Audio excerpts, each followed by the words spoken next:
Hola a todos. Hoy vamos a ver un tema que se llama diagnóstico diferencial entre la osteoartritis y la artritis reumatoide. Soy el doctor Jorge Antonio Esquivel Valerio, profesor del Servicio de Reumatología y del Departamento de Medicina Interna del Hospital Universitario Dr. José Eleuterio González de la Universidad Autónoma de Nuevo León. Y me es muy grato estar con ustedes en esta charla. Empezaremos preguntando por qué es relevante este tema, por qué es relevante conocer la diferencia clínica entre artritis reumatoide y osteoartritis, y voy a tratar de explicarles el por qué. Porque la enfermedad osteoarticular llamada osteoartrosis es la más frecuente y es la causa principal de afecciones del sistema locomotor, y también es una de las causas principales de minusvalía o discapacidad de las personas adultas.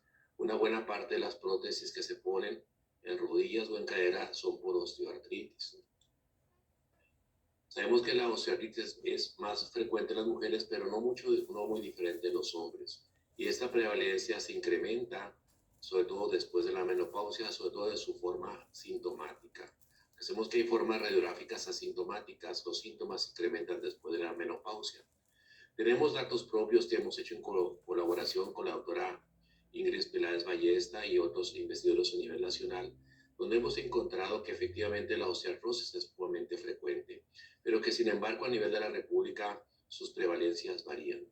Sabemos que se ubican las primeras 10 causas de atención hospitalaria, y en este estudio que hicimos de visitas casa por casa, de miles de entrevistas, donde se entrevistaba por la presencia de dolor y después se revisaba por médicos especialistas, se encontró que la prevalencia global en México es de 10.5% y efectivamente es más frecuente en mujeres.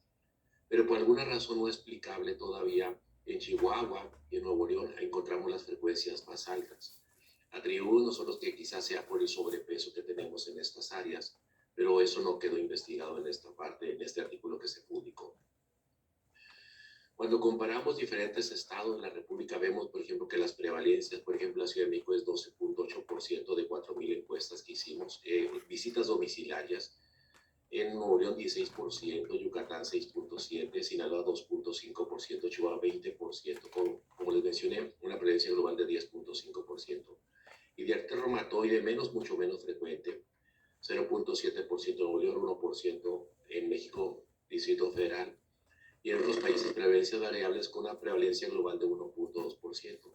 Otros padecimientos fueron menos frecuentes. Pero la osteoartritis y la artritis reumatoide son padecimientos importantes y frecuentes que causan discapacidad en nuestro medio. En un estudio donde participamos también de 3.040 pacientes, de pacientes que habían sido atendidos en la consulta hospitalaria o de consulta general, tanto por traumatólogos, médicos familiares y especialistas en reumatología, vemos que las rodillas de los sitios más afectados y la mano, la rodilla con 31% y la mano casi un 10%, pero mano y rodilla se ven un porcentaje, casi es el cuarta parte de los pacientes y en ambas articulaciones afectadas. Entonces, la mayor parte de los pacientes tiene una severidad radiográfica cuando se ven en consulta de 2 a 3 en la escala de Kelvin y Lawrence. Y una cosa que también nos interesó es qué tan frecuentes son las comorbilidades en estos pacientes. Hemos observado que los sujetos con osteoartrosis y presencia de comorbilidades tienen un 42% más probabilidades de desarrollar discapacidades que los pacientes que no tienen comorbilidades asociadas. Esto aún ajustándose para factores como la edad, el sexo, ingresos familiares, duración del diagnóstico de la osteoartritis y el nivel de educación. Pero algo muy interesante que encontramos en nuestro estudio, un estudio del grupo Impactar, que existen diferencias significativas entre el ingreso familiar promedio, y se observó que las pacientes que tenían ingresos menores a 13,000 pesos en nuestro país tenían más discapacidad que la gente que tiene un ingreso superior a este. La osteoartritis es una enfermedad importante, una enfermedad que inicialmente se pensaba que era no inflamatoria, pero ahora sabemos que es una enfermedad de toda la articulación, no se afecta el hueso subcondral, el cartílago hialino, el tejido sinovial, se forman osteofitos, se distiende la cápsula articular, se causa inestabilidad, se afecta la musculatura, sobre todo en la rodilla de cuádriceps. Es una enfermedad que es de toda la articulación y hay múltiples factores que influyen y no simplemente es un desgaste. Hay factores genéticos relacionados con la edad, con obesidad, hormonales, metabólicos, etcétera, que influyen en que unas personas progresen más rápido que otras personas y que otras tengan más síntomas. Sin embargo, los más importantes de todos quizás sea la obesidad, mutaciones genéticas, inflamación local de grado bajo, traumatismos repetitivos y mala alineación articular. Pero las causas son multifactoriales. Y otra de las causas, porque es importante este tema, es que nos pusimos a estudiar qué pasa con las referencias de los pacientes. En este sentido, evaluamos 206 referencias de pacientes al servicio de reumatología y la causa más frecuente de referencia fue artritis reumatoide. Pero un dato interesante es que encontramos un promedio de retraso de 112.8 semanas, una desviación estándar de 187 semanas, es equivalente a 28.2 meses, desde el inicio de los síntomas del paciente al tiempo que fue visto por el reumatólogo. Pero no fue culpa del reumatólogo, porque cuando vemos el tiempo desde que se dio la referencia, que lo vio el reumatólogo, solamente fueron 9.5 semanas, una desviación está de 5.6 semanas. Desde que el médico de atención primaria la derivó ya sea el médico internista o el médico familiar o el médico general hasta que lo fue visto por el reumatólogo. No es tanta la diferencia. El resto, las más de 103 semanas, fue por otros factores. Y más importante que esto es que la concordancia entre el diagnóstico de artritis reumatoide, sobre todo en artritis reumatoide, voy a recalcar eso, entre el médico que lo mandaba de primer contacto y el reumatólogo fue sumamente baja, solamente 0.13%. La mayor parte de los diagnósticos eran diagnósticos equivocados o erróneos o no concordaba con el motivo de la referencia. Bueno, nos pusimos también a estudiar en este otro estudio causas de comorbilidades, qué pasa con esos pacientes que esto estaban refiriendo. En nuestra corte observamos que tiene muchas comorbilidades que a veces pasan desapercibidos, ni el reumatólogo a veces las atiende en forma adecuada, ni el médico de primer contacto. Algo está pasando. Los pacientes tenían varias enfermedades concomitantes. Hemos visto que los pacientes, principalmente los que tienen artritis reumatoide, en este sentido, tiene hipertensión casi una tercera parte de ellos, dislipidemia 27%, osteoporosis 19%, diabetes 12%, hipotiroidismo 6.2% y neoplasias un 4% en nuestra cohorte. Cuando se evaluaron los factores de riesgo más importantes cardiovasculares, vimos que el más prevalente fue el sobrepeso. Quizás no reunían criterios para obesidad, pero 44.9 estaban en sobrepeso nuestros pacientes, casi la mitad de nuestros pacientes. 31.6 tenían ya obesidad y la hipertensión arterial que está mal controlada y muchas veces que a veces no estaba diagnosticada hasta el 12.4% de nuestros pacientes. Hiperglicemias sin aún tener diagnóstico de diabetes, porque diabetes solamente tuvimos el 12.4% conocido. Vimos que los pacientes llegaban con hiperglicemia en el 27.1 de las veces en nuestras referencias. Otra cosa importante que incluye errores es que a veces los médicos de primer contacto piensan que deformidades es igual a artritis reumatoide y eso es un error importante. Estas son las manos, por ejemplo, de un paciente que tiene artritis reumatoide y eso es de un paciente que tiene osteoartrosis. Ciertamente ambos tienen deformidades. Por ejemplo, el paciente que tiene osteoartritis, como acá tiene nódulos como estos que llaman nódulos de Heberden, o aquí que se llaman nódulos de Bouchard, afectando interfalencas distales, afectando interfalencas proximales de los de Bouchard, pero las metacarpofalencas y las muñecas son respetadas. Por otra parte, pacientes que tienen artritis reumatoide, la distribución es más diferente. Tienen desviación cubital de los dedos, como estamos viendo aquí. Hay afección de las interfalencas proximales también, pero también tiene a veces inflamación de muñecas y metacarpofalencas. En este caso vemos algunas deformidades y vemos un gran volumen aquí a nivel de los carpos que nos sugieren artritis reumatoide.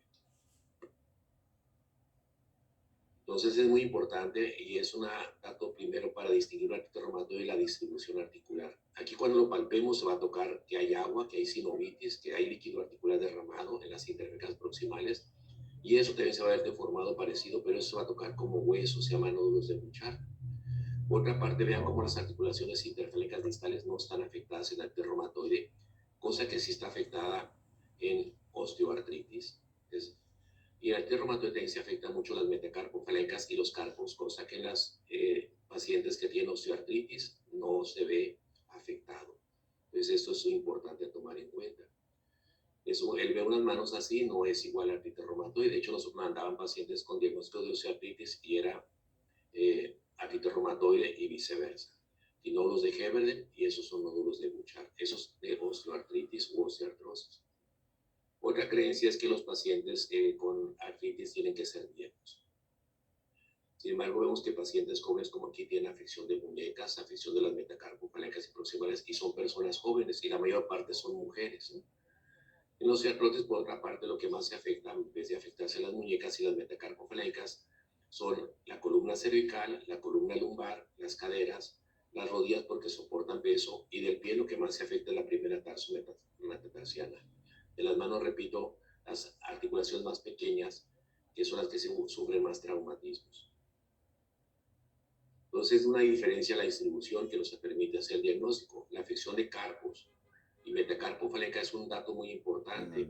La artritis reumatoide afecta a todas las articulaciones que contienen membrana sinovial, incluyendo tobillos, metatarsofalánquicas, tarsos, etc. Y en cambio, los artritis tienden a ser más oligoarticular, mucho la columna cervical, mucho la columna lumbar, caderas, rodillas, y las manos solamente las porciones distales, pero vemos como las metacarpofalancas y los carpos están respetados, excepción de la primera carpo metacarpiana. Y el pie lo que más se afecta es la primera metatarsofalángica. Esa es una cosa muy importante distinguir, que la osteoartritis respeta metacarpofalángicas, muñecas, carpos, codos, glenumerales y tobillos usualmente. Y el reumatoide va a respetar las interfecas proximales, distales de las manos, la columna vertebral con excepción de la unión C1, C2, del atlas con el axis, que a veces puede inflamar y causar una subluxación acroiliacoidea, y las sacroiliacas.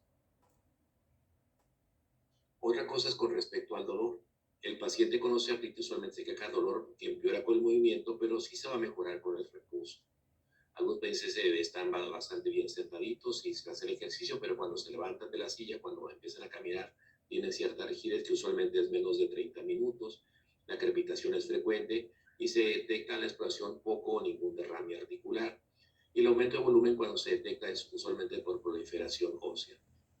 Por otra parte, en la artritis reumatoide la rigidez es mayor, muy prolongada, incluso llega a ser hasta varias horas.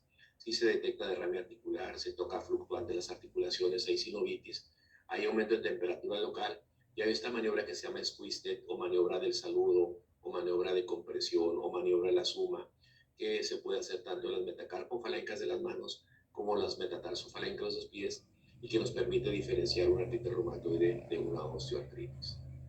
Este sí también nos propusimos estudiarlo y en este estudio vimos que incluso hay cierta discrepancia de cómo hacerlo en pacientes, incluso en reumatólogos. Unos lo hacen con la mano por abajo, sin embargo la mayor parte lo hacen de esta manera. Pero es una maniobra muy importante que nos permite identificar pacientes con artralgias que son sospechosas de que vayan a progresar a artritis reumatoide. Cuando un paciente tiene este signo positivo y trae anticuerpos positivos, como vamos a ver más adelante, quizás en ese momento no tiene los datos completos de artritis reumatoide, pero sí los va a desarrollar. Entonces, hacer esta maniobra va a ser importante en el diagnóstico diferencial y el diagnóstico temprano de pacientes con artritis reumatoide temprana, como lo hemos estudiado anteriormente. Y algunos detalles que hemos mencionado de artritis reumatoide, que es una enfermedad que también debemos diagnosticar también. Sabemos que es una enfermedad sistémica, inflamatoria, autoinmune, que está mucho asociada con genes, sobre todo el HLA-DR4, con el medio ambiente, sobre todo con el tabaquismo y con microbiota. En los pacientes la proteína C reactiva nos puede ayudar porque está elevada, en osteoporosis va a estar normal, pero esos anticuerpos que llaman anticuerpos contra péptidos citrullinados nos han ayudado mucho en el diagnóstico temprano de la artritis, ya que se han visto positivos hasta 10 años antes del inicio de los síntomas. Y casi pudiéramos decir que si un paciente tiene los anticuerpos positivos, aunque no tenga la artritis ahorita, si los seguimos a largo plazo, a 5 años, una buena parte de ellos va a desarrollar artritis reumatoide. Pues esos anticuerpos antipéptidos y citrullinados también se asocian a un peor pronóstico articular. Sabemos que la artritis reumatoide afecta a las articulaciones y puede afectar a órganos viscerales y va a haber casos raros que a veces también tengamos vasculitis, afección del ojo, ojo seco, escleritis y otras cosas que usualmente la osteoartritis no tiene. Y una cosa muy importante para los dos padecimientos, pero principalmente más para el artritis reumatoide, que hay un incremento en la mortalidad y sobre todo en la mortalidad tardía, que es por problemas cardiovasculares. Más del 50% de los pacientes dejan de trabajar 5 a 10 años después del inicio de los síntomas. Y esto sigue también siendo válido quizás todavía en nuestro medio a pesar de tantos tratamientos, porque todavía no hay tratamientos disponibles por el costo o por la pobre acceso ante un especialista o a una institución que los costee, ya que muchos medicamentos, o todos los biológicos, son extremadamente caros y que son por tiempo indefinido. Recientemente se han descrito anticuerpos, para que lo conozcan, se llaman anticuerpos antiproteínas carbamiladas. Y esos también en pacientes que quizá los factores reumatoides sean negativos o esos anticuerpos anti-CP son negativos. Si salen positivos, seguramente también tenemos un paciente con artritis reumatoide. También han ayudado a ese 12% de pacientes que a veces los anticuerpos están negativos. Una cosa importante que se ha surgido en los últimos años es que los pacientes con artritis reumatoide tienen un 70% más posibilidad de tener un evento vascular cerebral y también tienen mayor riesgo de infecciones comparados con la población general. También hay más posibilidades de que un paciente con artritis reumatoide tenga un linfoma no Hodgkin. También se ha observado que la mortalidad por infarto al miocárdico es 2 veces mayor que la población general. Ahí donde hay una ventana de oportunidad para el internista de tratar agresivamente a sus pacientes. Cuando aplicamos las escalas, y eso se ha estudiado en nuestro centro, en la clínica de cardioreuma, se ha visto que cuando aplicamos las escalas de Framingham y con las escalas que tenemos, a algunos pacientes que son catalogados como riesgo medio, les hacemos un ecocarotidio y muchos de ellos tienen placas carotidias, incluso de edades medianas o de relativamente jóvenes, y las escalas de cardiovasculares, las calculadoras, muestran un riesgo a veces subestimado. Y se ha propuesto que a veces de multiplicarse o ajustarse este riesgo, que los pacientes con artritis reumatoide, debido a la inflamación crónica que presentan, tienen mayor probabilidad de que tengan eventos cardiovasculares. También se ha observado que pacientes con nivel socioeconómico bajo les va más mal. Pero es muy importante, sobre todo para los internistas, tratar las comorbilidades. Hay que suspender el tabaquismo y hay que tener una buena higiene bucal, que muchas veces se deja descuidado esto. Los pacientes que tengan artritis, por otra parte, deben ser referidos tempranamente con el reumatólogo. La artritis reumatoide depende como la vemos. Cuando vemos la etapa final, ya vemos la plantita, ya vemos la artritis reumatoide bien diagnosticada, porque trae manos con deformidades, pues eso ya es un evento tardío fácil de diagnosticar. Pero el problema es cada vez más una tendencia a diagnosticarlos más temprano, cuando apenas es una semillita, cuando apenas está empezando. El tabaquismo es uno de los factores que se ha visto tanto para progresión como para desarrollo de artritis. El tener más de 20 paquetes por año puede activar el sistema inmune y las PADIs o algunas enzimas que citrulinan las proteínas. Y siempre se ha visto que personas que tienen anticuerpos antipéptidos citrulinados y que fuman tienen más riesgo, y ese riesgo no se pierde hasta después de que pasan más de 10 años de fumar. Y por otra parte tienen factores genéticos como el epítope compartido, y el riesgo puede aumentarse hasta 40 veces más de desarrollar artritis reumatoide en los próximos años. Microbiomas, sobre todo por las bacterias como Porphyromonas gimales, se ha visto que están involucradas y por lo cual una buena higiene bucal es sumamente importante, y el intestino de otras bacterias como Prevotella copri se ha ligado al inicio de artritis.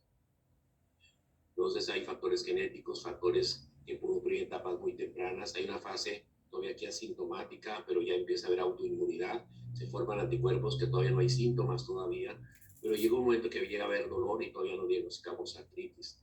Tenemos artralgia sospechosa de desarrollar artritis, sobre todo que ya tiene anticuerpos y artralgias. Y después una artritis indiferenciada donde a veces no le ponemos la etiqueta todavía porque puede evolucionar a otros tipos de artritis, pero finalmente es la fase terminal donde ya tenemos todos los criterios. En esta fase temprana se han utilizado estudios como el ultrasonido y la resonancia magnética. Diferencias entre artritis reumatoide y osteoartritis por laboratorio es la velocidad de sedimentación globular, la proteína C reactiva son normales, el factor reumatoide va a ser negativo. La artritis reumatoide, por otra parte, sus anticuerpos van a ser positivos también, y la velocidad de sedimentación globular va a estar elevada, igual que la proteína C reactiva. El factor reumatoide también puede ser positivo en el 85% de las veces, y puede haber anemia y trombocitosis debido al proceso inflamatorio.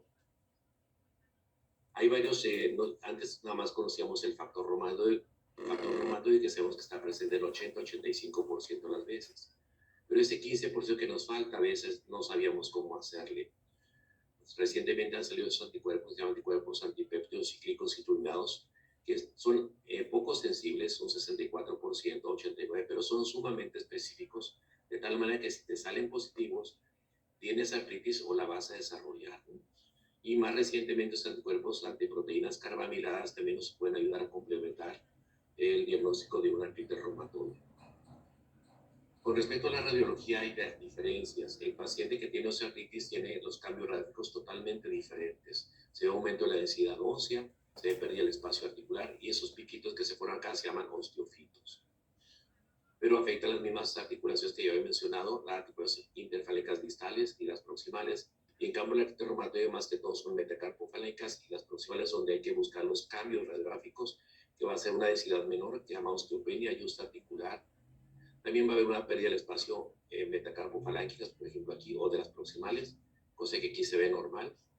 Va a haber erosiones como las que estamos viendo aquí o aquí.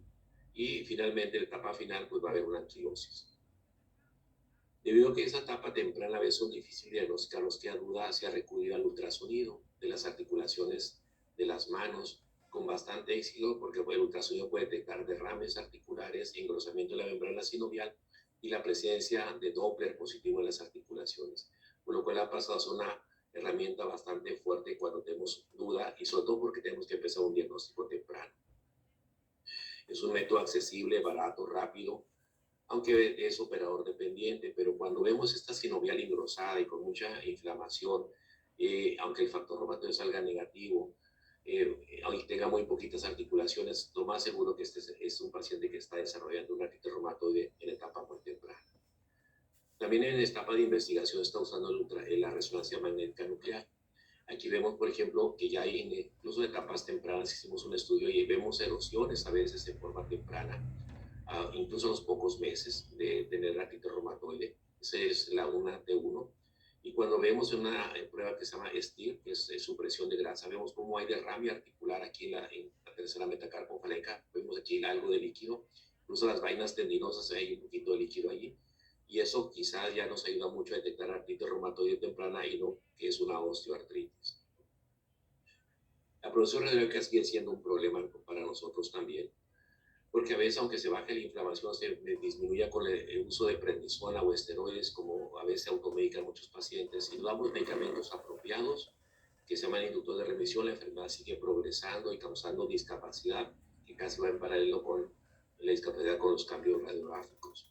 Inicialmente se pueden ver normales, pequeña osteopenia, se pierde un poquito el espacio articular y después se empiezan a formar erosiones. Y cuando lo vemos por resonancia, incluso de los primeros 6 meses podemos ver que ya empieza a haber erosiones y radiográficamente ya lo vemos un poquito más tardío. Entonces ambos padecimientos son diferentes, se tratan en forma diferente, aunque muchas cosas pueden ser muy semejantes. Por ejemplo, ambos van a requerir fisioterapia, que bajen un poquito de peso, evitar las comorbilidades, terapia física, algo de ejercicio para mantener la musculatura. Los medicamentos son totalmente diferentes. Y ya resumiendo, entonces, entre osteoartritis y artritis reumatoide, vamos a ver que la prevalencia de los artritis en México es 10.5%. En México la prevalencia va de 0.7 a 1.9%. Una es degenerativa, otra es autoinmune. Una usualmente la vemos al menos por síntomas después de los 50 años, aunque esto no es muy variable. Y en cambio, el reumatoide lo decimos después de los 16 años, podemos saber que se va a incrementar su prevalencia y el pico máximo es en los 35 y 45 años. La osteoartritis es casi igual en ambos sexos, pero en manos y rodillas es más frecuente vista en mujeres. En los artritis por otra parte, predomina en mujeres. La distribución articular es una forma diferencial, nosotros porque ya vimos que la primera carpo-metacarpiana, el vulgar, la afección de interfaléncas distales e interfaléncas proximales, la afección de columna cervical y lumbar es muy predominantemente vista en osteoartritis. Por otra parte, la artritis reumatoide, todas las articulaciones que tengan sinovial pueden ser afectadas, pero sobre todo, fíjese muy bien en las muñecas y las metacarpofalángicas. Cuando hagan la prueba de squeeze test, si pueden ver inflamación, dolor a la flexión, la limitación en muñecas y metacarpofalángicas de manos, seguramente tenemos artritis reumatoide. Y un reto importante es que a veces las dos cosas pueden coexistir. De ahí la utilidad de las herramientas diagnósticas como estamos utilizando el ultrasonido también, o la utilidad de los anticuerpos también. Aquí prácticamente va a ser normal el laboratorio y aquí ya tenemos los anticuerpos para diagnosticar. Los hallazgos radiológicos son diferentes, aunque son tardíos. Sobre todo la presencia de esclerosis y la presencia de osteofitos nos orientan más a osteoartritis. Y aquí la osteopenia y articular, las erosiones y anquilosis nos orientan más al reumatoide. Y es importante porque el tratamiento es diferente. Para osteoartritis todavía no tenemos medicamentos que eviten o retrasen la enfermedad o que regeneren el cartílago, dígase lo que se diga. La mayor parte va a ser antiinflamatorios, algunos han propuesto glucosamina y condroitin sulfato, sobre todo para mejorar los síntomas y quizás pudiera haber algunas guías como el deseo que apoya el uso de estos medicamentos, como también quizás algo de efecto protector o contraprotector si se usan por más de 2 o 3 años de uso. Fijación de esteroides o ácidos hialurónicos o finalmente cirugía. Sin embargo, para el reumatoide hay mucho pronóstico y hay muchos medicamentos nuevos, no solamente los AINES o los esteroides en dosis bajas, sino que los nuevos fármacos o todos los fármacos sintéticos y biónicos, eso han cambiado totalmente el panorama de nuestros pacientes y hacer que vivan una vida mejor. Y las deformidades han sido parte de la historia. De hecho, las cirugías de prótesis de rodilla y cadera por el reumatoide se han reducido dramáticamente en los últimos años, porque los medicamentos que tenemos actualmente prácticamente evitan la destrucción articular y esas deformidades clásicas que teníamos en el pasado. Pero es importante diagnosticarlo para brindar el tratamiento lo más tempranamente posible. Recuerden que finalmente en algunos casos pueden coexistir ambas enfermedades y cada tratamiento debe ser individualizado. Se deben identificar y tratar las comorbilidades, que eso es bien importante como internistas que somos, porque la comorbilidad cardiovascular sigue siendo un tema a tratar y es un asunto muy importante para el pronóstico de vida de nuestros pacientes y sobre todo para la calidad de vida. Muchas gracias a todos ustedes por su atención y si hay alguna pregunta nos ponemos. Bueno, ya estamos aquí con el doctor Jorge Esquivel en esta sección de preguntas y respuestas. Hola doctor, ¿cómo está? Muy bien, buenos días. Gracias por la invitación y saludos, que tengan un buen día. Espero que estén bien. Muy bien, están muy bien y muy activos los médicos que nos acompañan el día de hoy, doctor. Voy a comenzar haciéndole algunas preguntas para darles respuesta a casi, esperemos que casi todas las que están surgiendo. Son muchísimas. Sí, adelante. Muy interesante su tema. Doctor, nos preguntan, ¿considera que con un incremento de las personas jóvenes que realizan actividades físicas intensas y de alto impacto como el CrossFit, etcétera, va a influir en las siguientes décadas al incremento en la osteoartritis en edades más tempranas? Bueno, es una pregunta sumamente interesante. De hecho, yo mismo me la hice hace algún tiempo y es una práctica que hacen cada vez más la gente joven.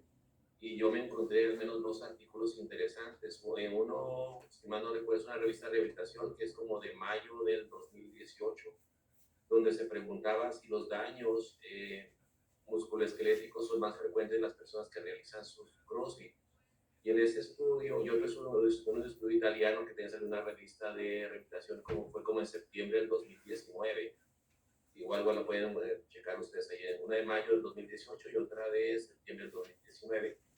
Y en la que era de mayo del 2018 decía que, si mal no recuerdo, que en la revisión sistemática que ellos hicieron solamente encontraron 3 estudios, 3 artículos que hablaban sobre esto y que eran ambos retrospectivos, pero no encontraron un daño mayor que practicar fútbol, que practicar rugby, que la gente corría maratones, que la gente que hacía otra, incluso que levantaba pesas a nivel olímpico. El daño no fue mayor, incluso tendría que ser un poco más bajo el daño en personas que hacían CrossFit.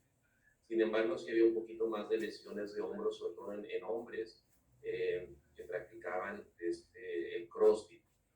Y el otro estudio es un estudio italiano que fue como en septiembre del 2019, donde también estudió este aspecto y encontró que el índice de daño era como 0.23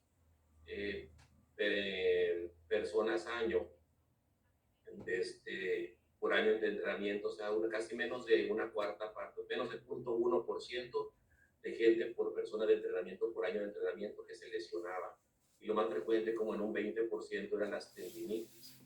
Ellos recomendaban, los italianos, que es importante hacer como una especie de rampa, o sea, empiezas con poquito, después vamos a aumentar otro poquito, después otro poquito, porque si empiezas con actividad física muy importante y como son actividades rápidas y explosivas, a veces con peso, eso puede originar lesiones. Quizá la gente si no tiene un buen entrenador sufre lesiones. Pero yo creo que las personas que practican eso están en muy buena condición, cuidan su dieta, hacen bastante, cuidan su cuerpo. Y si la persona está estable y está bien controlada su enfermedad, creo que sí podría hacer con bajo supervisión CrossFit y no necesariamente va a incrementar las lesiones más que otro tipo de deporte. Muy bien, doctor. Doctor, muchas gracias.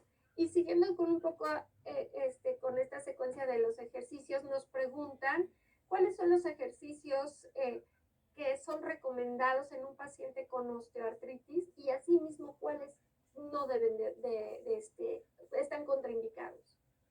Yo creo que ahí es bien importante qué ejercicios de qué paciente. Estamos hablando de un paciente que tiene 40 años, y alguien que tiene 50, 60, 70, 80, 90 años. Empieza a hablar de forma categórica. Este sí, este no, es un poco difícil. No se ha demostrado en forma fehaciente que el ejercicio, incluso el intenso, cause un daño a las articulaciones, incluso hasta puede ser benéfico porque mejora la coordinación, mejora la agilidad de los pacientes, mejora la fuerza muscular y seguramente da más beneficios que no hacen. El problema es que tiene que adaptarse a la edad y a la condición física de cada paciente. Probablemente en forma general si lo hacemos sería empezar con ejercicios de bajo impacto, de preferencia para fortalecer isométricos e isotónicos, que no fueran muy intensos, obviamente supervisados quizás 20 o 30 minutos al día y poco a poco ir incrementando y cuidando siempre el área lastimada en un momento dado. Pero finalmente, de hecho, lo personal, yo antes tenía un problema en la rodilla, empecé el ejercicio y como por arte de magia, el dolor a veces desapareció. Entonces, contrario a lo que uno piensa, la gente que tiene condromalacia rotuliana, por ejemplo, empieza a hacer ejercicio para fortalecer sus cuádriceps y por arte de magia, al cabo de algunos meses, el dolor desaparece y dejan de tomar medicinas. Entonces, en forma general, sea ejercicios isométricos, isotónicos, de bajo impacto, puede ser agua, puede ser bicicleta, puede ser elíptica. Empezar con eso y quizás, de acuerdo a la edad del paciente y la condición, ir incrementando su nivel de fortalecimiento muscular. Perfecto, doctor. Doctor, también hay algunas preguntas sobre el fenómeno de Raynaud. Nos preguntan en qué enfermedades es más frecuente y qué asociación puede tener con la osteoartritis o la artritis reumatoide. Más que todo el fenómeno de Raynaud se ve en padecimientos autoinmunes.